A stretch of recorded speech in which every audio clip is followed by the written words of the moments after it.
The letter hit the table between them like a gunshot, and Hazel Ellsworth did not flinch. Andrew Conroy's jaw was tight enough to crack stone, his eyes dark as the night sky over the Montana plains, and twice as unreadable moved from the paper to her face, with the slow, deliberate weight of a man who had already made up his mind about something she had not yet been informed of. The lantern between them threw orange light across the harsh angles of his face, and the silence in that ranch house was the kind of silence that had pressure behind it, the kind that could collapse a woman's resolve if she let it. "So," he said, and his voice was low and controlled in that maddening way he had, "you were planning to leave." It was not a question. That was what made her throat tighten. Hazel pressed her palms flat against the table and met his gaze without blinking, because she had learned early in life that the moment you looked away from a dangerous man was the moment he won. "The letter is from my sister in Denver," she said carefully. "She is ill. I have not made any decision." The stage agent tells a different story. He crossed his arms over his chest, and the movement pulled the fabric of his worn linen shirt taut across his shoulders. Even now, even in the middle of what felt like a trap closing around her, she noticed it. That was the betrayal her own heart was committing against her quietly in the background. "He says you purchased a ticket this morning, southbound, departing Friday." The air went out of her lungs. She had not expected him to know. She had moved carefully, deliberately, the way a woman moves when she has learned that men with power and land and reputation have long arms and longer memories. "I purchased an option," she said. "There is a difference. Not in my experience." He unfolded his arms and picked up the letter with 2 fingers, turning it in the light as if searching for hidden writing between the lines. "Not when a woman has been quietly selling off her household goods for 3 weeks without telling a soul. Mrs. Garrett at the Mercantile is full of information when prompted." So he had been watching her. The realization landed like a stone in still water, sending ripples of cold shock outward through her chest. He had been watching her for weeks, had been gathering intelligence the way generals gathered intelligence before a siege, and she had not known. She had thought herself invisible, thought herself inconsequential, thought she was merely the widow renting the old Ellsworth property at the edge of his land, the woman everyone in Clearwater Creek, Montana had collectively decided was temporary. A visitor, a footnote, a woman just passing through until the paperwork sorted itself and the grief settled enough to move. Everyone assumed she was leaving. Andrew Conroy, it appeared, had other plans. She had arrived in Clearwater Creek 14 months ago, in the hard, brittle autumn of 1882, with nothing but a travel trunk, a dead husband's name, and a stubbornness that her mother had once called her finest quality and her father had called her worst. Thomas Ellsworth had left her a small piece of land, barely 40 acres, hemmed in on 3 sides by the vast sprawl of Conroy's cattle operation, and a collection of debts that she had spent the better part of a year quietly, methodically paying off. Thomas had been a good man. Not a particularly useful one, not in the practical sense, but good in the way that certain men are good, warm and full of intentions. The kind of man who loved flowers and poetry and never quite understood that the frontier did not care about intentions. He had come west with dreams of open land and fresh starts, and had found instead a brutal winter, a failing water source, and a lung sickness that the doctor in Missoula had shaken his head about before it even became serious. He had died in February, quietly in the middle of the night, while Hazel slept in the chair beside his bed, holding his hand. She had cried for 3 days. Then she had gotten up and begun figuring out how to survive. The land was too small to run cattle profitably. The water rights were contested, a situation that had something to do with Andrew Conroy's operation, though the details were buried in territorial legal language that Hazel had spent many winter evenings trying to decipher by lamplight. She had planted a kitchen garden in the spring, had taken in 2 boarders for a short time, had done seamstress work for the wives of the miners working the creek operations to the north. She had built a small, precarious life out of whatever materials were available, the way women on the frontier perpetually did, quietly and without applause. And she had, yes, begun to think about leaving. Sarah's letter had arrived 2 weeks ago. Her younger sister, 24 years old and working as a teacher in Denver, had written in a cramped, worried hand about a persistent cough, and a doctor who had used the word consumption in a tone that suggested he had used it before about people who were subsequently no longer around. Hazel had read that letter 4 times before she allowed herself to feel anything, and what she felt, when she finally let it in, was the urgent, almost violent pull of blood calling to blood. The only family she had left in the world was in a rooming house in Denver, getting thinner by the week. The ticket south had seemed like the obvious answer. What she had not counted on was Andrew Conroy. She had known him by reputation long before she knew him by face. Everyone in Clearwater Creek knew the Conroy name. He had built his operation from nothing. Literally nothing, she had been told. A man arriving at 17 with a borrowed horse and a willingness to do work that would break most people. And over the course of 15 years, had turned the Double C Ranch into the most significant cattle operation in the Bitterroot Valley. He employed 23 men year-round, had contracts with the railroad, and held more water rights than any other single landowner in the county. He was also, as far as Hazel could determine from the collective opinion of Clearwater Creek, entirely alone, not lonely. That was the distinction people made carefully, in the way people make careful distinctions about powerful men. He was not lonely. He was solitary. He was focused. He was a man who had poured everything he had into his land and his cattle, and had never once in 15 years been observed paying sustained attention to any woman. Until Hazel had come to live on his border. Their first genuine conversation had occurred 6 months after her arrival, in June of 1883, during the kind of afternoon that makes the Montana sky look like something painted by someone showing off.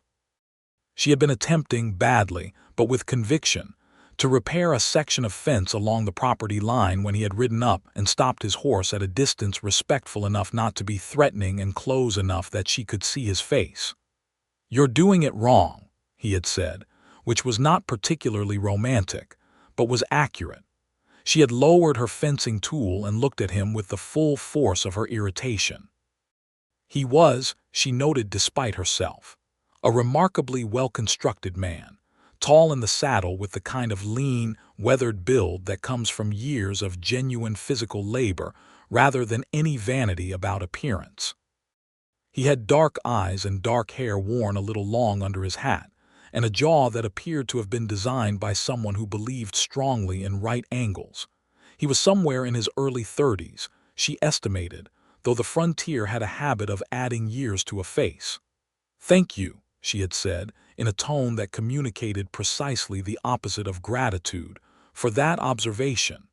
He had not smiled. But something around his eyes had shifted in a way she had filed away, unconsciously, for later examination. He had dismounted, tied his horse, picked up the tool she was holding in the wrong position entirely, and shown her silently and efficiently how to do what she had been trying to do for 45 minutes. Then he had handed the tool back, tipped his hat, remounted, and ridden away. She had stood in the afternoon sun holding a properly repaired fence post and felt, against all common sense, thoroughly charmed. The conversations after that had been intermittent and unpredictable like weather. He might ride past 3 times in a week without stopping, and then stop for 20 minutes on a Thursday to tell her there was a stretch of particularly bad mud on the North Road that she should avoid. He had once sent one of his men over with a quantity of preserved meat ahead of a winter storm that came in harder than anyone expected. She had sent back a jar of the apple preserves she made from the small, gnarled tree at the side of her house, and 2 days later the empty jar had appeared on her porch, cleaned and returned, with no note. She had understood the gesture. She was not certain she wanted to understand it. Because understanding it meant admitting to herself that Andrew Conroy, the most deliberately self-contained man she had ever encountered, was circling her. Cautiously, at great distance, with the patience of a man who understood that you could not rush certain things without ruining them, but circling nonetheless. And the part of her that was not still wrapped in the gentle, fading grief of Thomas Ellsworth found that she was circling right back, which made the conversation they were having right now, in the lamplight with the letter about her sick sister between them, so much more complicated. "What is it you want from me?" she asked him, across the table in the ranch house where he had asked her to come this evening, for what she had assumed was a conversation about the water rights dispute that his lawyer and her informal arrangement had been dancing around for months. "You say I purchased a ticket. You say Mrs. Garrett is full of information. You have clearly been paying attention to my affairs in a way I was not aware of. What is the purpose of all of this?" He was quiet for a moment. The lantern between them hissed softly. Outside, the September wind was beginning to pick up, carrying the smell of coming cold, the particular sharp smell of Montana autumn that she had come to recognize with a complicated feeling she was not ready to name. "I want you to stay," he said. It was the simplest thing she had ever heard him say. Andrew Conroy, who spoke in the careful, spare way of a man who had learned that words were expensive and should be spent accordingly, had just used 3 words with the weight of a full confession behind them. She felt it go through her like a current. "Andrew," she began.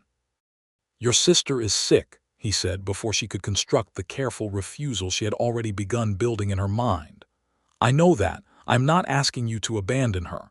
I'm asking you not to leave on Friday as if this place meant nothing." And he stopped. His jaw moved. He looked briefly, startlingly like a man in genuine pain. "As if I meant nothing," he finished, very quietly. The breath went out of Hazel Ellsworth entirely.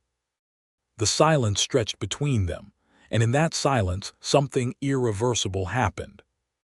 The wall she had been maintaining, the careful, practical, protective wall of the widow who does not get attached to places or people, because she has learned that both can be taken, developed a crack she was not sure she could repair. "You have never said anything," she said, and she heard the unevenness in her own voice and could not stop it. "In over a year, Andrew. You have repaired my fence and sent preserved meat and returned my jar and ridden past my house so many times I could set a clock by it, and you have never once said anything. I know. That is not how a man communicates an intention. I know that too." He reached across the table and did something she had never seen him do in all the months of careful, circling proximity. He laid his hand over hers. His hand was large and calloused and warm, and it rested over her smaller one with a gentleness that was completely at odds with the size and force of him. "I am saying it now." She did not pull her hand away. She sat very still, looking down at their joined hands in the lamplight, aware of approximately 40 different things simultaneously. The warmth of his skin against hers, the sound of the wind outside, the image of her sister's cramped, worried handwriting, the strange, aching awareness that she was standing at a crossroads and that whichever direction she chose would define the rest of her life. "My sister," she said, "is in Denver," he said, "which is 2 days south on the train. You could go to her." "You should go to her. I would take you to the station myself." He paused. "And I would be here when you came back." She looked up at him then. "You are very certain I would come back?" The corner of his mouth moved. It was not quite a smile, but it was the closest thing to one she had ever seen on his face in daylight, and it did something unexpected to her chest. "No," he said, with an honesty that was almost brutal in its directness. "I am not certain at all, but I am asking you to." That was when Hazel Ellsworth, who had survived a dead husband and a brutal winter, and 40 acres of contested land, and 14 months of self-imposed isolation, and the particular loneliness of a woman who has decided not to need anyone, felt the thing she had been successfully not feeling for months crack completely open. She did not cry. She was not a crying woman, particularly. But her eyes went bright and her throat went tight, and she turned her hand under his so that their fingers laced together on the table, and she said, "Tell me why. Tell me the real reason you want me to stay, not the careful version. The real one." Andrew Conroy looked at her across the table with those dark eyes that she had spent months trying to read and failing, and said something that she did not expect. "Because the day you arrived in Clearwater Creek, I watched you climb down off that stage with one trunk and a look on your face like you were prepared to fight whatever came next, and I thought, there is someone who understands what this land costs. And I have been waiting ever since for the right moment to tell you that I do not want to run this operation alone anymore. Not the land," he clarified, and his voice went careful again, as if he were picking his way through terrain he did not entirely know. "Not just the land, all of it. I do not want to do any of it alone anymore." The wind pressed against the windows of the ranch house. The lantern flickered. Hazel Ellsworth looked at the man across from her, the cattleman who had watched her arrive, who had repaired her fence and returned her jar and sent preserved meat in storms, who had apparently been speaking volumes in the only language he knew while she had been carefully not listening because she had been too busy preparing to leave and made a decision. "I will go to Denver," she said, "and I will come back." The relief that moved across his face was so unguarded, so completely unlike his usual careful containment, that she felt it like something physical. He tightened his grip on her hand just slightly, just for a moment, and then released it. "I know you will," he said. This time she believed him completely. She left for Denver 4 days later, on a Tuesday, not a Friday, because she had decided on her own terms and not the stage agent's schedule. Andrew drove her to the station himself in his wagon, not saying very much, which was entirely in keeping with his character, but sitting close enough on the bench that their arms pressed together the whole 12 miles to town, and she found she did not move away. At the station, with the locomotive breathing steam into the cold morning air, and the other passengers assembling their bags and their anxieties on the platform, he lifted her travel trunk onto the car with the focused efficiency he brought to everything physical. Then he turned to her, and for a moment she saw something in his face she recognized from the night at the table, that strange, unguarded openness that appeared on him only when he was saying something he genuinely meant. "Be careful," he said. And then, after a pause so brief she almost missed it, "Come back." She wanted to say something clever. Something that would establish that she was not a woman to be commanded, not even gently, not even warmly. But what came out instead, because she was standing on a train platform in the Montana morning with her fingers going cold and her heart doing something thoroughly inconvenient, was, "I will write." He nodded once, as if this were settled, as if it were a contract he had signed and filed and would reference later. She climbed the steps into the car. She did not look back until the train was moving, and when she did, he was still standing on the platform watching it go, his hat in his hands and his dark hair catching the morning light, and he was still watching when the distance finally took him away from her view. She turned forward and let out a long, complicated breath and began composing in her mind what she would say in her first letter. Denver was nothing like Montana. She had known this intellectually, but arriving in it after 14 months of wide sky and silence, and the particular enormous emptiness of the frontier hit her with a force she had not expected. The city was noise and crowds and buildings pressing against each other, and the constant smell of coal smoke and horse traffic and humanity in large quantity. She had grown up in St. Louis, had spent her girlhood in exactly this kind of urban density, and now it felt foreign and slightly suffocating.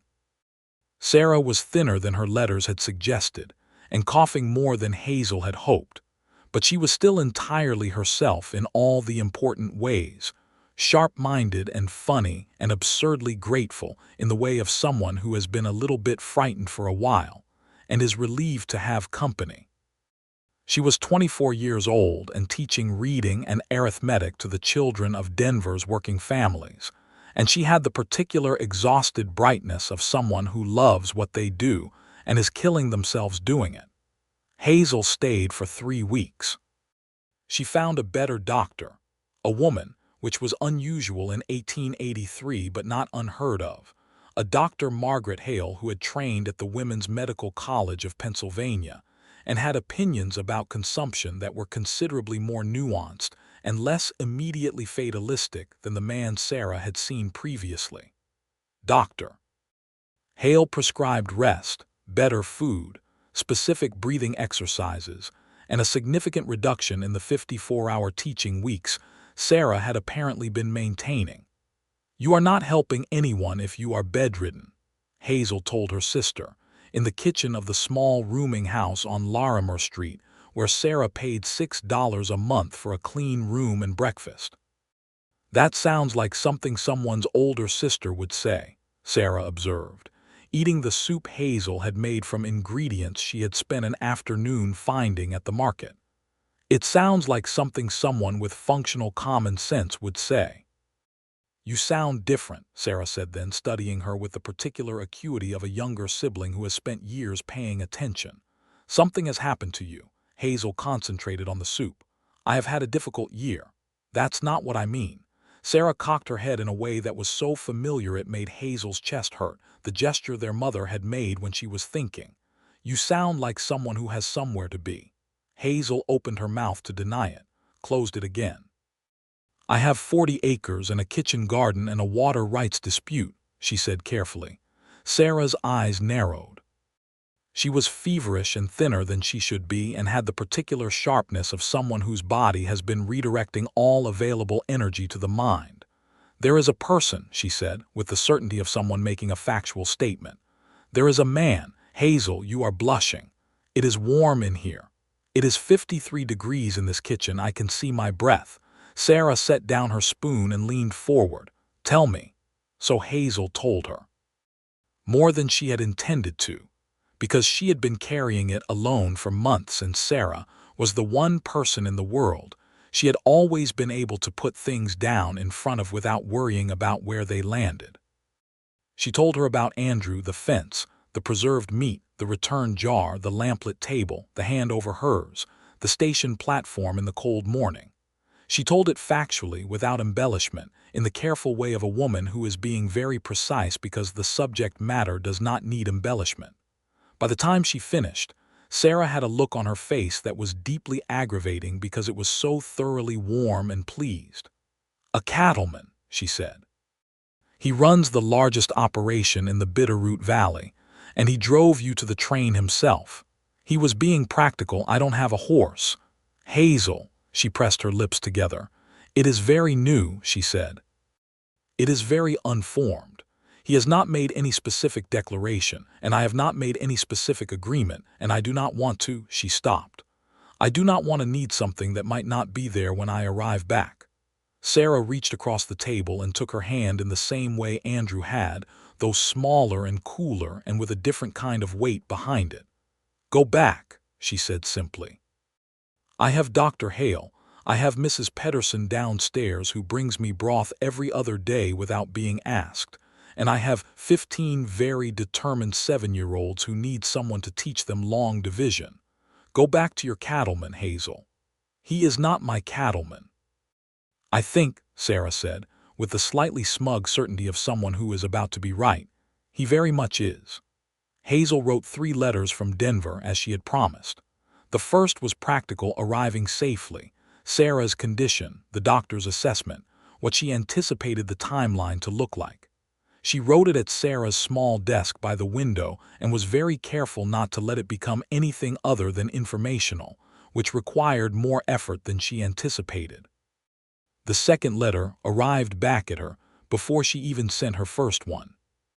She recognized the handwriting on the envelope, immediately large and careful and slightly angular, the hand of a man who writes sparingly and therefore makes each word count. She opened it at the breakfast table while Sarah watched with entirely undisguised curiosity. He wrote, "The water rights dispute has been settled in your favor. I spoke with the county surveyor, and it appears the original survey was in error. The north branch of the creek is legally yours. I hope your sister is improving. The apple tree is still producing. I will keep an eye on the property until your return." She read it twice and then folded it and put it in her pocket and said nothing, and Sarah's smile was so wide it looked like it might hurt her face. Her second letter back to him was slightly less careful than the first. She told him about Sarah and the doctor and the rooming house and Denver's relentless noise.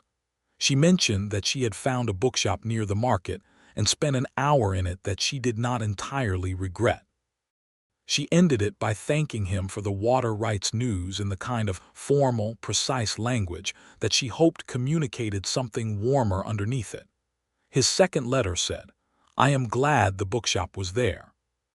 I think you are the kind of person who needs them available. The weather has turned. There will be snow by the time you are back. The north pasture fence is repaired. The apple preserves from the last jar you sent were finished on Tuesday. I am looking forward to your return." She read that one 4 times. The third letter, hers to him, she wrote the night before she departed for home. She sat at Sarah's desk in the lamplight while her sister slept, and the rooming house settled around her into its nighttime sounds. And she wrote more honestly than she had written to anyone since Thomas died. She told him that she had spent the last 3 weeks thinking, not just about Sarah, but about the choice she had not quite finished making. She told him that she had been very afraid to want something again after spending so long being practical about the economics of wanting. She told him that Montana felt, in a way she had not expected and was not entirely prepared for, like somewhere she was from, like somewhere she already belonged. She told him she was coming home on Thursday. She sealed the letter, addressed it, and mailed it at the post office the next morning before she had time to regret any of it. The train ride back to Montana took 2 days, through landscapes that shifted from the crowded industriousness of Denver through the wide, brown plains and then up into the mountains, the particular moment when the Rockies appeared on the horizon always making her breath catch the same way. She watched it from the window and thought about what was waiting on the other side. Andrew was at the station. This surprised her, though it should not have. He was standing on the platform with his hat in his hands in the exact same posture as when she had departed, and when she stepped off the car and he saw her, something in his face rearranged itself into something that was almost, not quite, the beginning of a smile. "The letter arrived yesterday," he said, as a form of greeting. "Good," she said. "Then you know I'm punctual." He looked at her for a moment with those dark eyes, and then he did something she had never seen him do. He reached out and tucked a loose strand of her hair back from her face, just briefly, a gesture so simple and so deliberate that it said everything the letter had said, and then a few additional things on top. "Welcome back," he said. She looked at him standing there on the Clearwater Creek station platform in the thin October light, this quiet, complex man who had been speaking in gestures and returned jars and repaired fences for over a year, and felt the last of the careful self-protective distance she had been maintaining simply dissolve. "It is good to be back," she said, and meant it entirely. He drove her home in the wagon, again with that comfortable closeness on the bench, and this time when their arms pressed together, she leaned into it the smallest fraction, and he did not move away. He had, she noticed, brought the wagon around to the door of her house and helped carry in her trunk, and then stood in her doorway for a moment looking around at the small, neat interior she had built for herself out of Thomas's debts and her own stubbornness. "It's a good house," he said. "It's a small house," she said, "but it's mine." He turned to look at her then, standing in her doorway with the October afternoon going gold behind him, and said something that brought everything to a very fine, clear point. "I was thinking," he said in that careful, spare voice, "about whether you might consider having dinner with me, on Saturday, at the ranch house." Hazel Ellsworth, who had navigated frontier widowhood and a sick sister and 14 months of careful loneliness, felt warmth move through her from some centrally located place. "I would consider it," she said, keeping her own voice very level. "Saturday, then," he said. He put his hat back on his head and went down her porch steps to the wagon, and the relief and pleasure she saw briefly on his face before the brim of the hat covered it was something she planned to think about for the next 4 days. The dinner on Saturday was followed by another dinner the following week, and then another the week after that, the rhythm of it establishing itself with the same quiet inevitability as his habit of riding past her house in the evenings.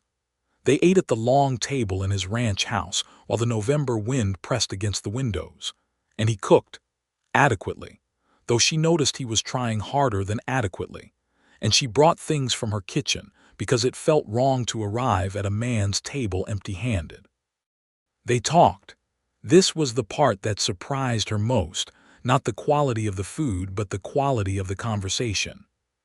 She had assumed, given his habitual economy of words, that there would be long silences to fill.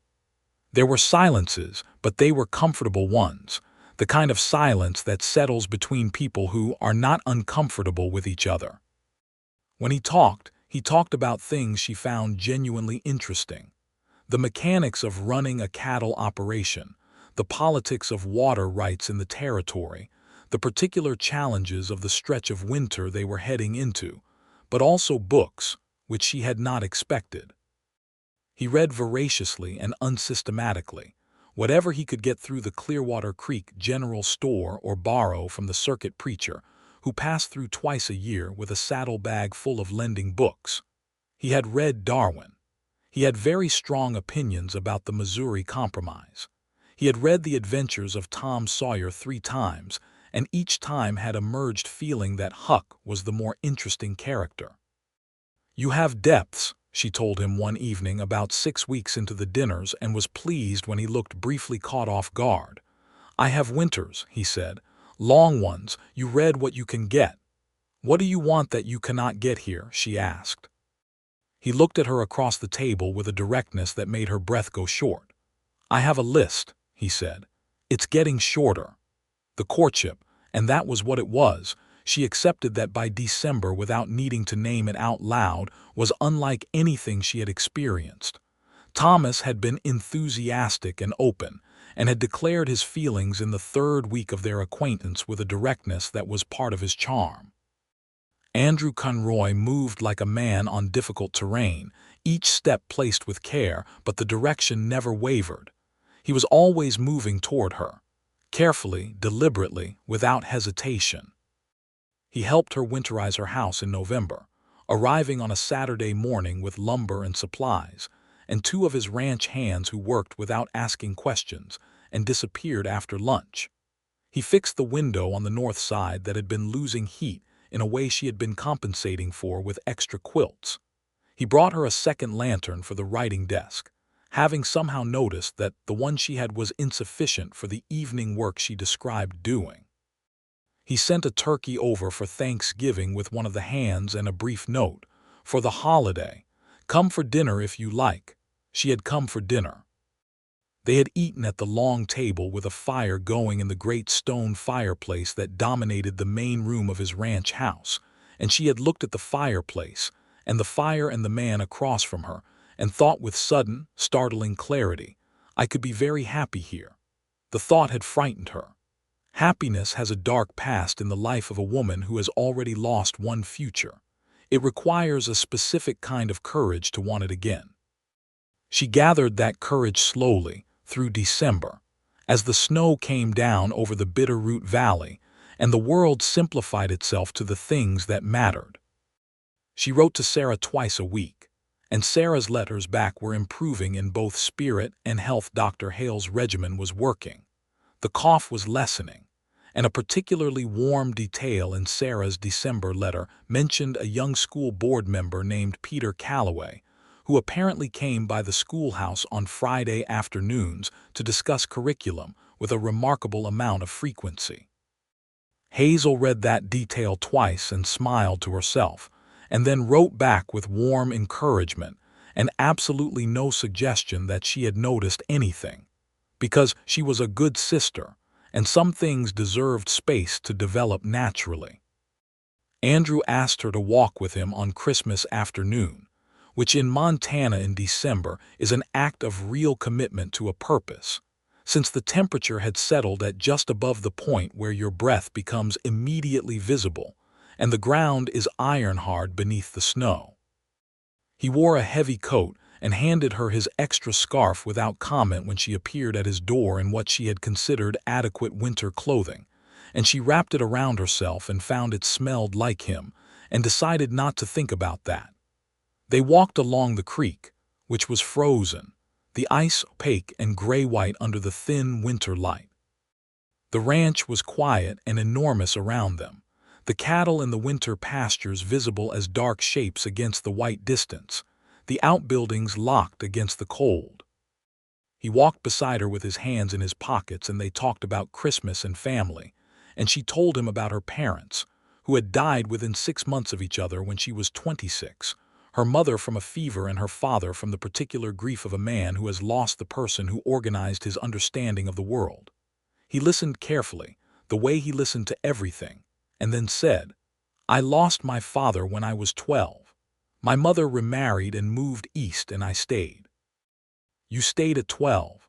I stayed with the foreman. He was a good man." A pause. "This land was what he left me, the sense of it." She understood this in a way that went deeper than she expected. "He taught you what it was worth. He taught me what anything worth keeping costs." He looked at her sideways briefly and then back at the frozen creek. "Things worth keeping tend to require a sustained investment. Not everyone is willing to make it." She thought about this for the rest of the walk and well into the evening. January brought something she had not anticipated. His name was Clement Rourke, and he was a land speculator out of Helena with a quality of surface pleasantness that Hazel distrusted on instinct the moment. He introduced himself in the general store on a Tuesday in the second week of the month. He was well dressed for the frontier, wore his hat at an angle that suggested a studied interest in his own appearance, and had the particular energy of a man who needs everyone in a room to be looking at him. She might have dismissed him entirely if he had not very specifically asked about her property. "The Ellsworth parcel," he said, leaning against the mercantile counter with the casualness of someone conducting a casual conversation who is doing nothing of the kind. "I understand you're the widow Ellsworth. Lovely piece of land, that 40 acres, beautiful position on the creek. I imagine maintaining it solo must be challenging." "I manage," Hazel said. "Of course you do." His smile was the kind that does not reach the eyes. "Still, a woman alone on the frontier. There are better options available, you know. I could make you a very fair offer for the property, more than fair, enough to resettle somewhere comfortable. Denver, perhaps, or back east entirely." She felt something go cold in her that had nothing to do with the January temperature.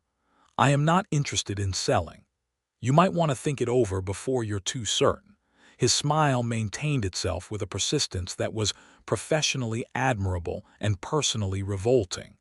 "The property would be worth considerably more to someone who can actually develop it. A woman's sentiment about a piece of land is understandable, but sentiment doesn't put food on a table." "And good day, Mr. Rourke," she said, and walked out of the store. She was shaking slightly, though not from cold, and she was still turning the encounter over in her mind 2 days later when Andrew appeared at her door during a brief break in the weather to check, as he framed it, on how the north window was holding up through the cold snap. She told him about Rourke, all of it, including the particular tone of the man's comments, and watched Andrew's face go through a set of changes she recognized as anger that was being very firmly contained. "He has been buying parcels," Andrew said when she finished. 3 of them along the lower valley. There are rumors about a rail spur being proposed, a secondary line that would come through the lower property if the county agreed to the survey." His jaw tightened. "Your 40 acres would be the connection point for the access route. Someone with your land and the water rights would have a strong bargaining position with the railroad company." The pieces arranged themselves in Hazel's mind with a cold, clear click. "He knew about the water rights settlement," she said. "Rourke knows everything about land transactions in this county. He has people at the surveyor's office." Andrew looked at her steadily. "He also knows you're alone on the property and that the assumption is you're not a permanent presence here." "Everyone assumed I was leaving," she said quietly, "which made your land look available." His voice was very even, but she could hear the controlled force behind it. "It is not available." "No," she agreed. "It is not." He held her gaze for a moment. "I want to be clear," he said, in the careful, deliberate way he said things that mattered. "I am not telling you what to do with your property. It is yours. But I want you to know that if Rourke pushes this further, and he will push further, because that is what men like him do, you do not have to face that alone." Something in the way he said it made her go very still. "What are you suggesting?" He was quiet for a moment, looking at the kitchen floor, then back up at her. The lines of his face were very clear in the January light from the window, the angle of his jaw and the directness of his eyes, and the slight tension around his mouth that she had learned to read as the outward sign of an internal calculation. He was performing carefully before committing to speech. "I am suggesting," he said, "that it might be worth the county knowing that the Ellsworth property has a permanent occupant who intends to remain, and that the Conroy operation has an interest in the matter." She understood exactly what he meant. "You mean a formal association." "I mean whatever you decide it should mean." He looked at her with that unguarded directness he reserved for the moments when he had decided to stop being careful. "I have not been subtle, Hazel. I know that. I have moved slowly because I did not want to push you into something before you were ready. But I am also a practical man, and I think it is worth saying plainly that my intentions have not been ambiguous, at least not in my own mind, and I would rather make them unambiguous in a way that also protects what is yours, if you will allow me to." The kitchen was very quiet. The January wind pressed at the glass. She was aware of herself standing in her own house, in the life she had built from very little in a place she had arrived in not knowing if she would stay, looking at the man who had apparently decided, from nearly the first day, that she was someone worth the sustained investment of 15 months of quiet, patient, specific devotion. "I would like to be courted properly first," she said. And then, before he could say anything, she added, "I mean that I want to know that you want me, Andrew. Not strategically. Not practically. I want to know that it is me you want and not a solution to a land dispute." His expression did something she had never seen it do before. It opened. All the careful containment went out of it, and what was underneath was so raw and certain and warm that it nearly took her breath. "Hazel," he said, and her name in his mouth sounded different than it had ever sounded before, like it was something he had been holding carefully for a long time. "I have wanted you since the moment you told me to leave you to your fencing in a tone that would have intimidated a lesser man. The land dispute is a coincidence. A useful one, but a coincidence." She looked at him for a long moment. Then she said, "You are going to have to learn to say these things without needing a crisis to prompt you." "I know," he said. "I am working on it." She stepped forward, and for the first time in 14 months of proximity and circling and careful distance, she put her hand on his arm, her fingers wrapping around the rough fabric of his coat sleeve. He went very still beneath her touch, the way a large animal goes still when something gentle occurs unexpectedly. "Ask me properly," she said softly. "Not today. Give me the spring. Court me through the winter. Ask me in the spring." "I can do that," he said, and his voice was lower than usual, and she chose not to examine what that did to her pulse. Clement Rourke came back 3 weeks later, as Andrew had predicted, this time with a written offer delivered formally through the county land office, a document thick with legal language that was designed to look like generosity, and was in fact approximately 60% of what the property was worth to a serious buyer, and nothing close to what it would mean to someone who knew about the rail spur. Hazel read the offer twice, wrote a polite and final refusal in her best handwriting, sent it through the county land office as it had arrived, and then rode over to the Conroy ranch. On the horse Andrew had quietly lent her for the winter, a bay mare named Clover who was sensible and sure-footed, and had an excellent opinion of herself to inform him of the development. She found him in the barn, which smelled of hay and horses, and the particular warmth of large animals gathered together against the cold. He was working on a harness with the focused attention he brought to all physical tasks, and he looked up when she came in with a question on his face that she answered by telling him about the offer and the refusal. He nodded once, the way he nodded when something aligned with what he had anticipated. "He will try once more," he said, setting the harness down. "Men like Rourke always do. When the second attempt fails, he will move on to easier targets. You know this kind of man. I have dealt with this kind of man. His expression was flat and clear. When I first filed for the extended grazing rights in '81, there were 3 separate investors who attempted to claim portions of the land through survey disputes. 2 of them gave up. One of them I had to demonstrate, in considerable detail, that I had no intention of yielding. How? She asked. How did you demonstrate it?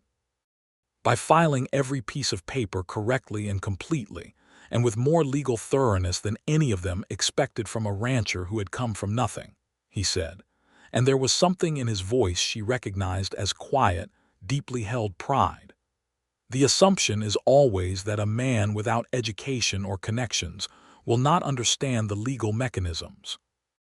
I made it my business to understand them better than any of them.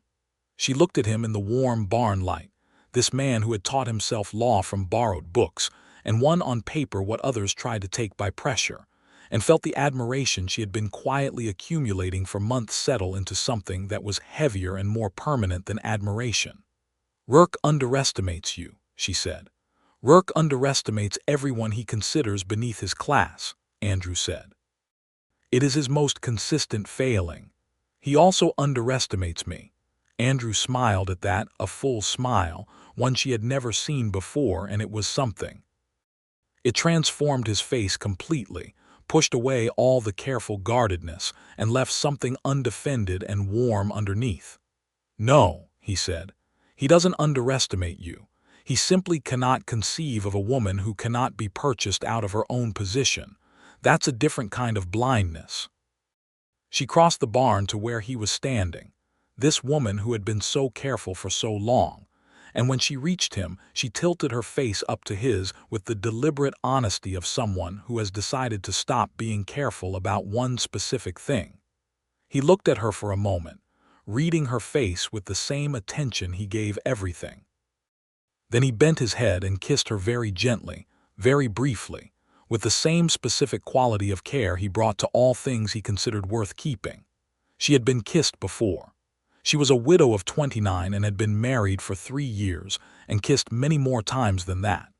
But this felt like a first kiss in the way that counted, the first kiss that was entirely chosen without any practical consideration attached, the first one that was solely about the fact of wanting. When they separated, she pressed her forehead briefly against the lapel of his coat and let herself stand there for 3 seconds before straightening, because she had promised herself spring, and she intended to keep the promise. Clover needs feeding, she said. He was very close to smiling again. She does, he agreed. February was the coldest month, the way February in Montana invariably is. The kind of cold that makes the world go monochrome and still and demands that everything living either hunker or move. They hunkered together, which meant that the dinners at his ranch house became the primary social event of both their weeks, along with the Saturday mornings when she came to help with, and gradually took over the ranch accounts, because it became apparent approximately 30 minutes into the first review that his bookkeeping was functional but not optimal, and that her years of managing Thomas's debts had given her a specific, methodical financial instincts that were being entirely wasted on kitchen gardens. You have been overpaying your feed supplier by 12%, she told him, on the first Saturday of February, spreading the ledger pages across the table between them. He looked at the figures she was indicating. Harmon has supplied the operation for 7 years. Harmon has been appreciating your loyalty for 7 years, she said, which is kind of him. He appreciates it to the tune of 12% above the competitive rate. Andrew looked at the numbers in silence for a moment, and she could see him examining his own assumptions about the supplier relationship with the same fair, thorough attention he gave everything. I will speak with him, he said. I can draft the comparative figures if it would help. It would help, he said, and the way he said it communicated a whole layer of meaning underneath it. A thank you that was also an acknowledgement that she was very capable, and that he valued her capability not as a threat or a complication, but as a specific and wonderful thing. She worked on the accounts every Saturday through February, and they developed a rhythm of working and talking and eating and occasionally disagreeing that felt, with an intimacy that she stopped trying to deflect, like a rehearsal for something permanent. Rourke made his second attempt in the third week of February, as Andrew had predicted. This time it was not an offer but a legal challenge, a document filed with the county claiming a procedural irregularity in Hazel's water rights settlement, the kind of challenge that was designed to create uncertainty and legal costs that a woman without significant resources could not easily sustain. She arrived at Andrew's with the document, and he read it at the kitchen table with a stillness that was not calm. "He has used Marcus Webb," he said, looking at the signatory. "Webb is the best property lawyer in Helena, expensive to retain, which tells you something about the stakes. It tells me he has confirmed the rail spur's value and has decided to try harder." He set the document down and looked at her. "I have worked with the county surveyor who issued the original correction. He is an honest man and his documentation is thorough. We will counter this and we will prevail. What do I need to do? Nothing except let me send for Thomas Abernethy in Missoula. He is the appropriate person to handle the counterfiling." He paused. "And trust me." She looked at him steadily. "I trust you," she said. "I just want to be present in the process. It is my land." "I know it is." He held her gaze. "Come with me to Missoula when I go to see Abernethy." "When?" "Next Tuesday. We can go on the morning stage and return Thursday." "People will talk," she said. "People in Clearwater Creek are already talking," he said. "They have been talking since October.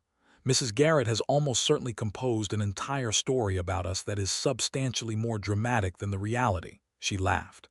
It came out before she could manage it, genuine and warm, and it pleased her that he looked so straightforwardly pleased by it. "Fine," she said. "Tuesday."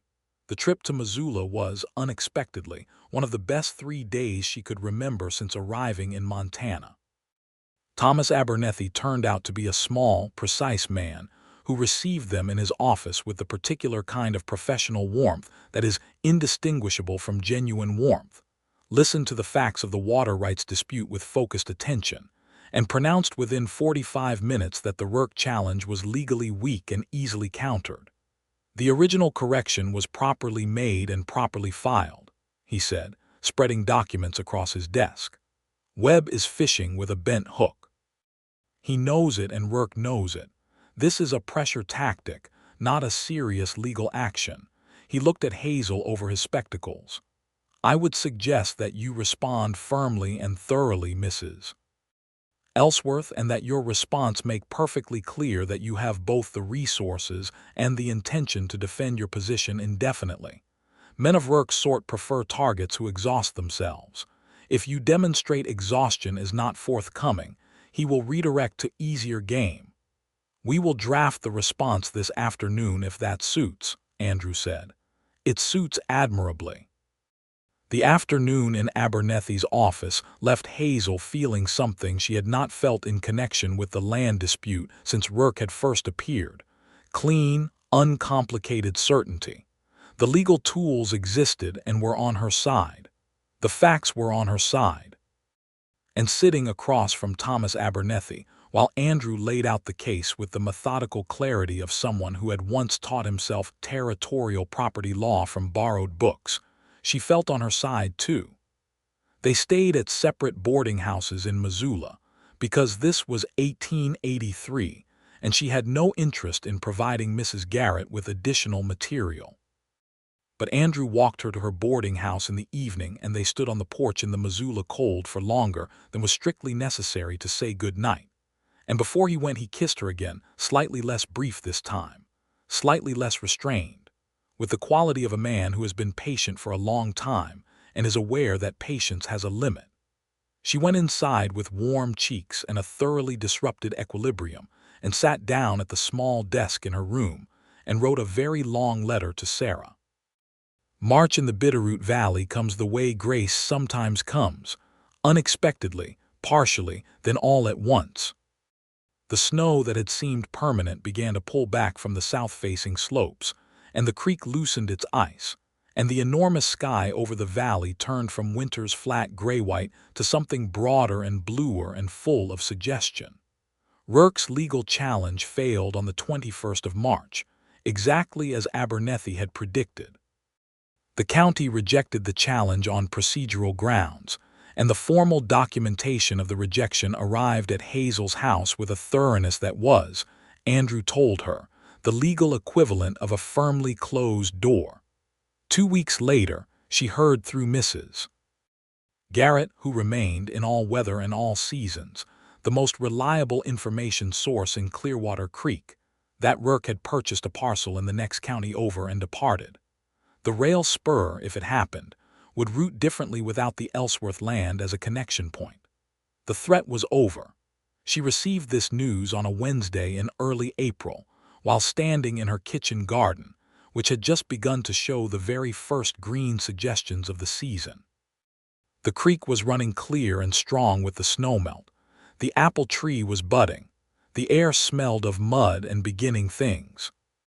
She stood in her garden and felt something she had not felt since before Thomas died, a complete, present-tense gladness that was not nostalgic and not afraid, that was simply about right now, this moment, this place. She was still standing there when she heard the horse and turned to see Andrew riding up the track toward her house on his tall gray horse, coming back from the northern pasture by the look of his coat. He pulled up when he saw her and dismounted and tied the gray to the fence post and came through the gate in his practical, unhurried way and stood in her garden looking at her with a particular quality of attention. "You heard," he said, "about Rourke?" "Yes." She looked up at him in the April light, this man with his dark eyes and his broad shoulders and his 15 years of building something permanent in a place that does not give permanence easily. "He's gone." "He's gone," Andrew agreed. He was quiet for a moment, looking at her face. Then, "I believe you said spring." She felt the word land, understood exactly what he meant. "I did say spring," she confirmed. He reached into the inside pocket of his coat and took out something she was not expecting, a small, simply made ring, silver, set with a dark blue stone that caught the April light, and threw it back quietly and beautifully. He held it in his calloused palm and looked at her over it with the expression she had come to know best on his face, the expression that meant he was saying something real. "I am not a man who finds this sort of thing easy to say," he began. "I know," she said, "but I have had all winter to think about what I want to say, so I intend to say it correctly." He took a breath. "I want you to stay. Not because of the land, not because of the water rights, not because of anything practical at all, though God knows this valley needs practical women, and I intend to appreciate that quality in you for a very long time. I want you to stay because you are the most specific person I have ever met in my life. You know exactly what you think about everything. You said I have depths, and I believe you have more. I want to be the person who knows all of them." He paused. "I am asking you to marry me, Hazel, if you will." She looked at the ring and then at him and then at the garden around them, the creek she now owned the rights to, the apple tree beginning to bud, the sky going that very specific shade of early April blue that she had decided was her favorite color sometime in the past 14 months without noticing when. "Yes," she said. "Andrew, yes." He put the ring on her finger, and she noticed his hands were not entirely steady, and that steadied her in some profound way, knowing that this man who was so composed and self-contained was not, at this moment, composed at all.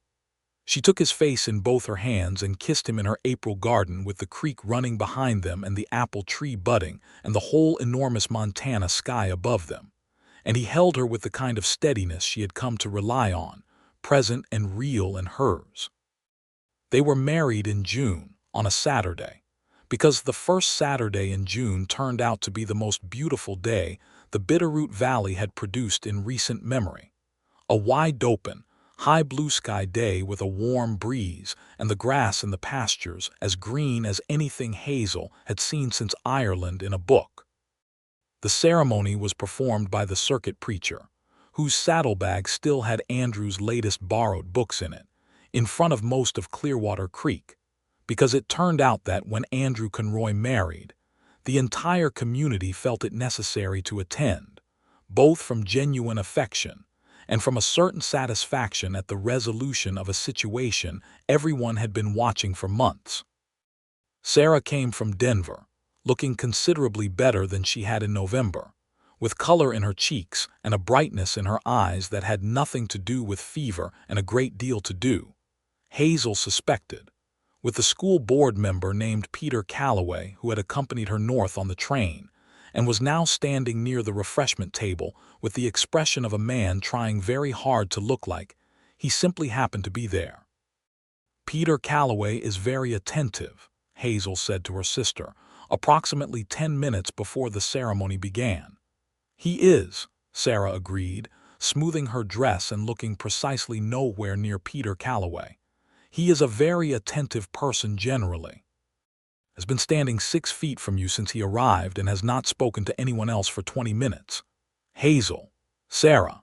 Her sister turned to look at her, this woman who was getting married today, who had arrived in Montana a widow with a trunk and a stubborn streak, and had stayed because of a man who returned empty jam jars, and Sarah's expression went to that warm, specific place that only sisters get to go.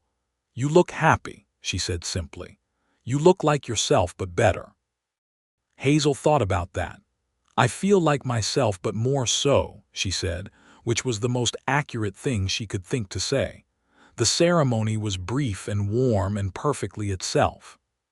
When the preacher asked his questions, Andrew answered them in the clear, direct way he answered everything, without hesitation, with the same quality of certainty she had heard the first time he said, "I want you to stay." She answered her own in a voice that was steady and full, and when he put the second ring beside the one he had given her in the April garden, and the preacher pronounced them married, the cheer from the assembled Clearwater Creek community was genuine and loud, and went on for a gratifying length of time.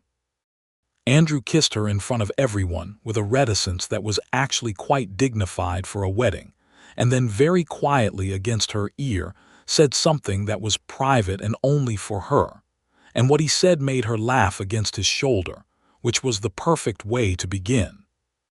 The celebration lasted until the evening, with the Clearwater Creek community contributing to it generously in the way of frontier communities that know how rare occasions of pure joy can be.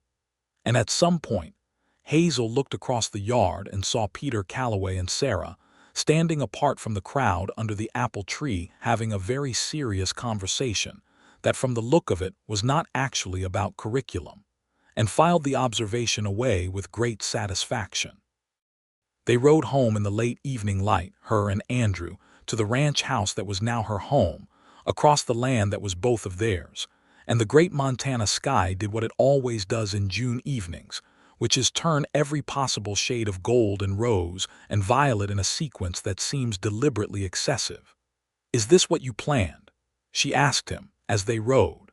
When everyone assumed I was leaving, he considered this with the characteristic pause of a man who gives language the weight it deserves. "I planned to make it very clear," he said, "that leaving was not the only option. What you chose after that was always yours.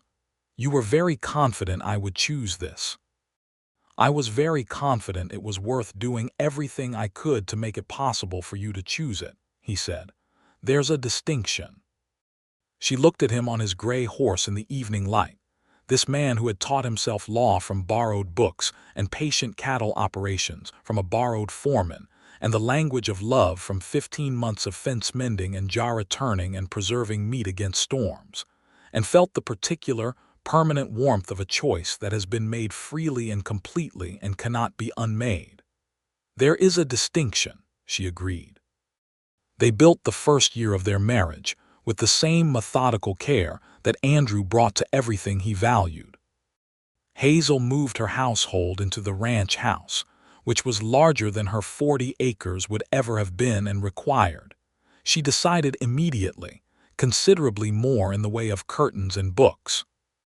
She planted an extended kitchen garden at the south side of the house and moved the gnarled apple tree carefully, in sections, over a full weekend, to a position better suited to its eventual size, and Andrew helped her do it without being asked, and without saying anything about the logic of moving a tree, which she counted as one of the first great evidences of their compatibility. She kept the 40 acres. The legal title remained hers, and she ran it as a separate unit, leasing the grazing rights to the Double C operation at a rate she and Andrew worked out at the kitchen table on a Sunday afternoon with ledgers and considerable mutual frankness. He offered more than was standard. She refused the excess on principle. They settled at a figure that was fair and left her feeling like a participant rather than an appendage, which she had made clear from the beginning was not negotiable. "You are the most inconveniently principled woman I have ever met," he told her, on the Sunday of the ledger negotiation, with the expression that was absolutely not a smile. "Good," she said. "You need someone who cannot be bought out of her own position. You said so yourself." He had laughed at that, a real laugh, and she collected those the way some women collect fine china carefully, aware of their value, grateful for each addition to the set. The autumn of 1884 brought a letter from Sarah that Hazel read twice before sitting down at the kitchen table and pressing her hand over her mouth, and being very still for a moment until she had organized her feelings into something she could manage. Then she went to find Andrew in the barn and told him the contents. Sarah Ellsworth was going to marry Peter Calloway in October. The letter was 4 pages long and detailed every relevant fact about Peter Calloway, including his character, his prospects, his family in Massachusetts, his views on women's education, which Sarah had found essential to establish early and in considerable detail, and the specific afternoon in April when he had stopped pretending he was visiting the school for any reason other than the one Sarah had been pretending not to notice. "She sounds happy," Andrew said, reading the letter over her shoulder. "She sounds exactly like I probably sounded to her when I finally told her about you," Hazel said. "Is that a good thing?" She took the letter back and folded it against her chest. "It is the best thing," she said. They went to Denver in October for the wedding. Hazel stood beside her sister at the front of the small church on Champa Street and felt the occasion with the double quality of things that contain both happiness and the awareness of time, the particular joy of seeing someone you love choosing well, and the undercurrent of missing the people who should be there to see it. She thought about her mother and father and about Thomas, and she held all of them gently and let the moment be what it was. Andrew stood in the pew and watched her with the attention he always gave her, and when she caught his eye from beside the altar, she saw in his face the uncomplicated warmth that she had spent the first 14 months of their acquaintance gradually understanding was the truest thing about him. After the ceremony, at the reception in the schoolroom that Sarah's students had helped decorate with what were clearly handmade paper flowers, Andrew danced with her. This surprised her because she had not previously known that he could dance, and then surprised her more because it turned out he could dance well, with the same economy and precision he applied to all physical activities. She mentioned this and he said without the least embarrassment, "The foreman's wife taught me. She said a man who can dance will always have something to offer at a celebration." She was a wise woman. She was. Something moved across his face, the familiar shadow of old loss. "She died the second winter. I have been dancing badly at every celebration since in her honor. You are not dancing badly right now." He looked down at her, their hands joined and her other hand on his shoulder, moving through the schoolroom in the November afternoon light while paper flowers nodded from the beams overhead. "You make it easier," he said in that direct, uncomplicated way of his that still, after everything, caught her off guard by going straight past her defenses. She pressed her forehead briefly to his jaw, just for a moment, the gesture she had developed as her specific, private shorthand for everything too large to put into language. He tightened his arm around her waist in response, his version of the same shorthand. Peter Calloway turned out to be exactly as good as Sarah had claimed, which was exactly the right amount of good, not sentimental and ineffectual but genuinely solid. a man who listened when Sarah talked and understood that she was not going to stop being exactly herself after marriage, and was deeply pleased about this rather than vaguely threatened by it. Hazel decided by the end of the wedding dinner that she approved completely, which was the only approval that mattered to her on the subject. She and Andrew went home to Montana on the Tuesday after the wedding, back through the mountains and into the valley, and she watched the landscape resolve itself around the train into the specific shapes she had learned to think of as home. The wide sky, the long grasslands, the jagged line of the mountains in the west. Clearwater Creek was, by any objective measure, a very small town in a large territory. It had a general store and a post office and a blacksmith and 2 saloons and 1 church, and a school with 11 students. It had a doctor who came through twice monthly from Missoula, and a barber who doubled as the dentist, and a community of approximately 200 people who knew each other's business, with the thoroughness of people who depend on each other for survival. Hazel had come to love it specifically, not generally.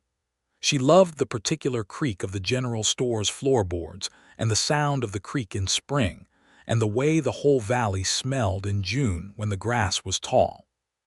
She loved Mrs. Garrett, despite the intelligence network, because Mrs. Garrett had brought her a pie in November of her first year without being asked and had said, while leaving it, "We are glad you stayed." She loved the preacher who lent books and the school teacher, who was desperately in need of better resources, and the 3 ranch hands who worked for Andrew year-round, and had, over the course of a year of working alongside her, become a kind of incidental family. She wrote to Sarah every 2 weeks and received letters back with the warm regularity of a correspondence between women who know each other's interior lives. Sarah and Peter were settled and content in Denver, Peter advancing in the school board and Sarah teaching with the focused devotion she brought to everything. Her health continued to improve under Dr. Hale's management, and the reduction in her working hours that Peter, Hazel gathered, had insisted on with a gentle firmness that Sarah had objected to and then secretly appreciated. The spring of 1885 brought the particular awareness, gradual and then unmistakable, that something was changing in Hazel's body. She was not the kind of woman who collapsed into sentiment about it or into alarm about it, but sat with the knowledge for 2 weeks before she was certain, and then told Andrew on a Thursday evening in the kitchen while he was drinking his coffee. He went very still. He set the coffee cup down with a precise, careful movement. He looked at her. "In the autumn," she said. "Doctor Morrison estimates October." He stood up from his chair. He crossed the kitchen and took both her hands and looked at her face with an expression she did not have a name for because she had never seen it on him before. It was not composed or careful or measured in any way. It was completely, entirely, nakedly glad. "Hazel," he said. "I know," she said, because she felt it too, the same impossible gladness, and it was not frightening the way she had half expected it to be. It was just enormous. He pulled her in and held her for a long moment, his chin against her hair, his arms around her with the specific certainty of a man who holds things he values with both hands. Outside the kitchen window, the double sea spread out under the spring sky, the cattle in the distance, the apple tree she had transplanted blooming at the south side of the house. "It's going to be all right," he said, into her hair. "I know that too," she said. The summer of 1885 was a working summer because the frontier does not accommodate sentiment about pregnancy, and the cattle operation did not stop requiring attention because there was a new life in progress. Hazel continued the ranch accounts through August, though she relocated her working position from the table to the comfortable chair in the main room when the table became geometrically awkward. And Andrew did not say anything about this, except to move the lamp to where it would be more useful, which was the perfectly correct response. She wrote to Sarah, who wrote back with advice, some of it practical and some of it wildly irrelevant to frontier conditions, but all of it warm. She received a long letter from Peter Calloway, separately, which was unexpected and touched her considerably, in which he expressed his and Sarah's happiness about the coming child and mentioned, with what she identified as deliberate casualness, that Sarah was herself expecting their first child in November. Hazel read this 3 times and then went to find Andrew in the north pasture to tell him, and his expression when she did was the complete smile, the full, undefended one that she had first seen in the barn in February of their courtship year, and which remained, 18 months into their marriage, one of her favorite things about being alive. "Your sister," he said, "is remarkable." "My sister," Hazel said, "is trying to beat me." He laughed. She would always love that sound. The baby came on the 12th of October in the ranch house, with the county doctor in attendance and Mrs. Garrett outside in the kitchen being useful in the specific way of frontier women during births, which is to say making tea and managing the practical details, and being present with the kind of unwavering competence that is worth a great deal. Andrew was exactly where she needed him to be, which was there, present, not in the way of the process but available at its edges, a steady point she could orient herself toward through the hard hours. The baby was a boy. He was substantial and loud, and had his father's dark hair and his mother's expression of someone who has already decided to be stubbornly present in whatever situation they find themselves. They named him Thomas James Conroy Thomas for the man who had come west with good intentions, and deserved to be remembered warmly. James for Andrew's foreman who had given him his understanding of the land and the value of things worth keeping. Andrew held his son with a focus that Hazel found completely characteristic. The same attention he gave everything he considered worth his full concentration, which was everything he cared about, which was, she knew now, a very specific list. She watched him from where she was resting, this man with his large hands and his careful nature, holding the small, indignant new person who had arrived into their life, and she felt something she was fairly certain people had been trying to describe for as long as language existed, and had still not quite managed. Sarah's son arrived in November, named William, and the letters between Denver and Clearwater Creek for the following months contained a quantity of baby-related information that Hazel suspected could have stocked a library if compiled, along with the kind of sister-to-sister exchanges that are conducted simultaneously on 5 different levels: practical and emotional and historical and present tense and future-facing, the way only sisters can manage. Thomas grew with the particular energy of a child raised in large spaces, opinionated and curious and physically fearless, in a way that gave his parents approximately equal measures of pride and terror. He had, by his 3rd year, developed firm views about horses, magnificent, the chickens in the yard, suspicious, and mathematical patterns. The only person he had clearly identified as an intellectual peer was his mother, which Andrew found both accurate and privately amusing. Andrew built, in Thomas's 2nd year, an extension on the ranch house, 2 additional rooms and a proper study for Hazel, with shelves along one full wall and a desk positioned under the east window that caught the morning light. The study contained, by the time the construction was finished, approximately 60 books, which was the combined product of the circuit preacher's lending library, 3 trips to Missoula, and Andrew's habit of remembering, every time he was anywhere near a source of books, what she was interested in. She stood in the completed study on the afternoon Andrew showed it to her, touching the spines of the books on the new shelves, and felt the complicated warmth of being known by someone who pays close attention. "You built me a library," she said. "I built you a room," he said. "You built yourself a library." She turned around and looked at him standing in the doorway of the room he had made for her. "You," she said, "are a very specific kind of person." "So are you," he said. "That is why it works." By 1887, the Double C had expanded its operations to include a modest cattle breeding program that Andrew had been developing quietly for several years, the results of which were beginning to attract interest from other operations in the territory. Hazel ran the accounts with the precision she had brought to them from the beginning, and had by now developed enough general expertise in the business of cattle that she occasionally argued with the purchasing agents from positions of comparative knowledge, which they universally found unexpected, and one of them found sufficiently irritating to complain about to Andrew. Andrew had told him, with the brief, calm directness that was his most consistent quality, that Mrs. Conroy's analysis of the market data was accurate, and the agent was welcome to verify it if he had concerns. The agent had not repeated the complaint.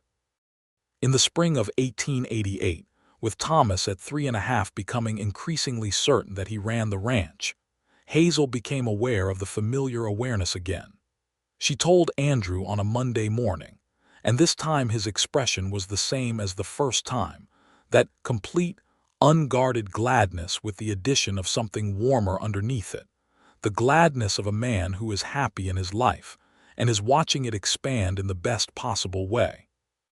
Their second child was a girl, born in December, named Margaret Eleanor Conroy, Margaret for doctor.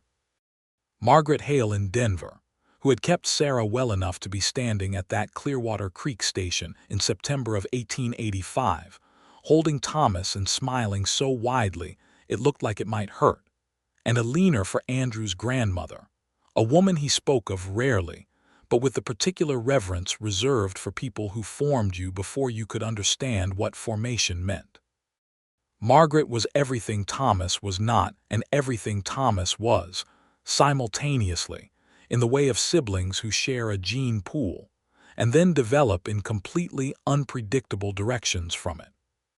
Where Thomas was deliberate and focused, and already demonstrating the methodical patience that was entirely his father's, Margaret was quick and noisy and physically reckless, and had, by the time she was 2, identified the chickens not as suspicious but as interactive, a distinction that caused ongoing difficulty.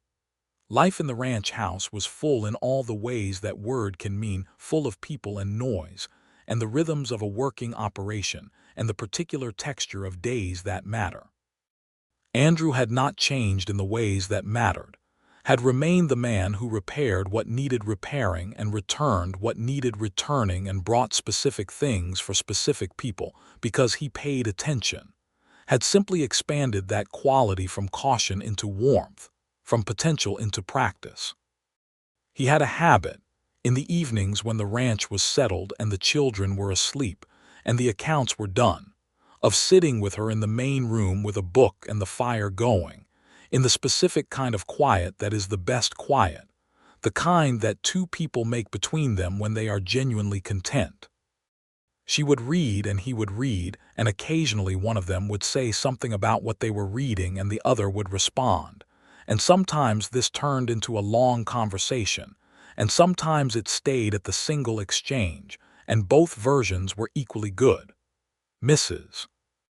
Garrett had, by 1888, revised her opinion of Hazel Ellsworth Conroy from the widow who is temporary to the woman who improved that man considerably, which we always knew was possible if he could just find the right person, and said so frequently, and without embarrassment to anyone who brought the subject up, which in Clearwater Creek was many people, because the community had collectively adopted the Conroy marriage as evidence that the frontier, brutal and demanding and deeply indifferent to sentiment, could still produce something worth the cost.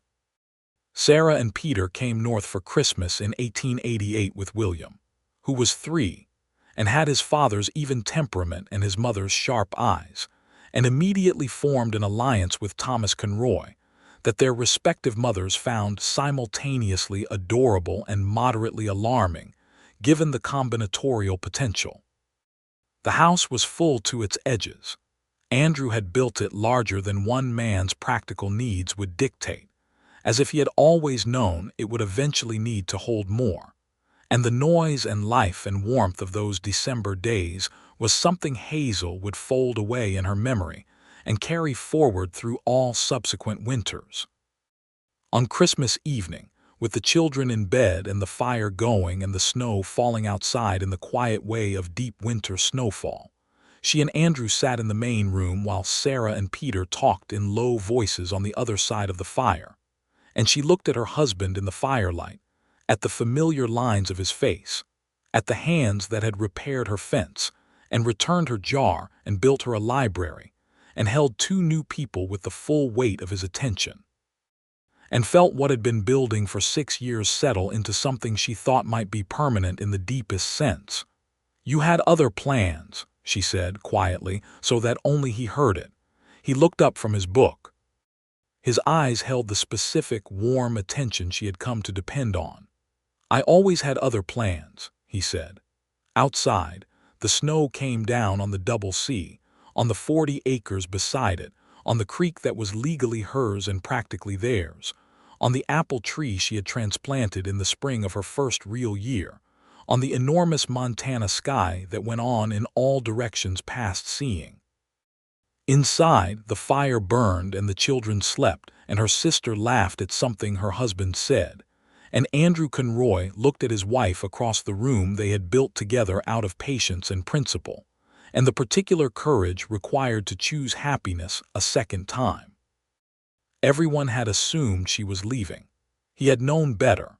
He had waited her out with the same deliberate, unhurried certainty he brought to everything he valued, the certainty of a man who understood what things worth keeping cost, and who had decided, from the moment she climbed down off a stage with one trunk and a fighting look on her face, that whatever she cost was worth it.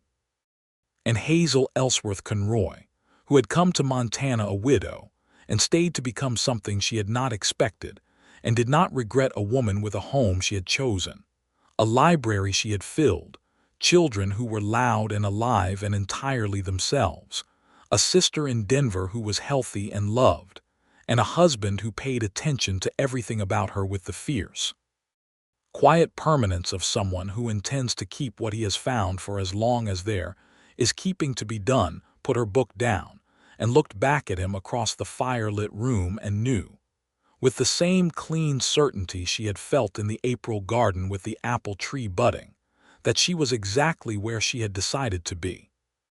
Not where she had drifted, not where circumstance had deposited her, where she had chosen.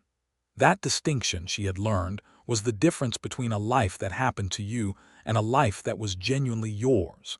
She reached across the space between their chairs and put her hand over his, the way he had put his over hers on a different table in a different year, when everything was still uncertain and the lamplight threw shadows and the wind pressed at the windows.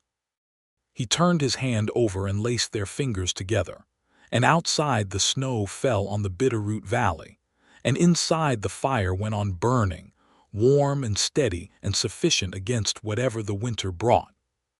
It was, by every reasonable measure, exactly enough. It was, by the measure of 2 people who had found each other at the edge of a life and chosen to build inward from there, rather more than that.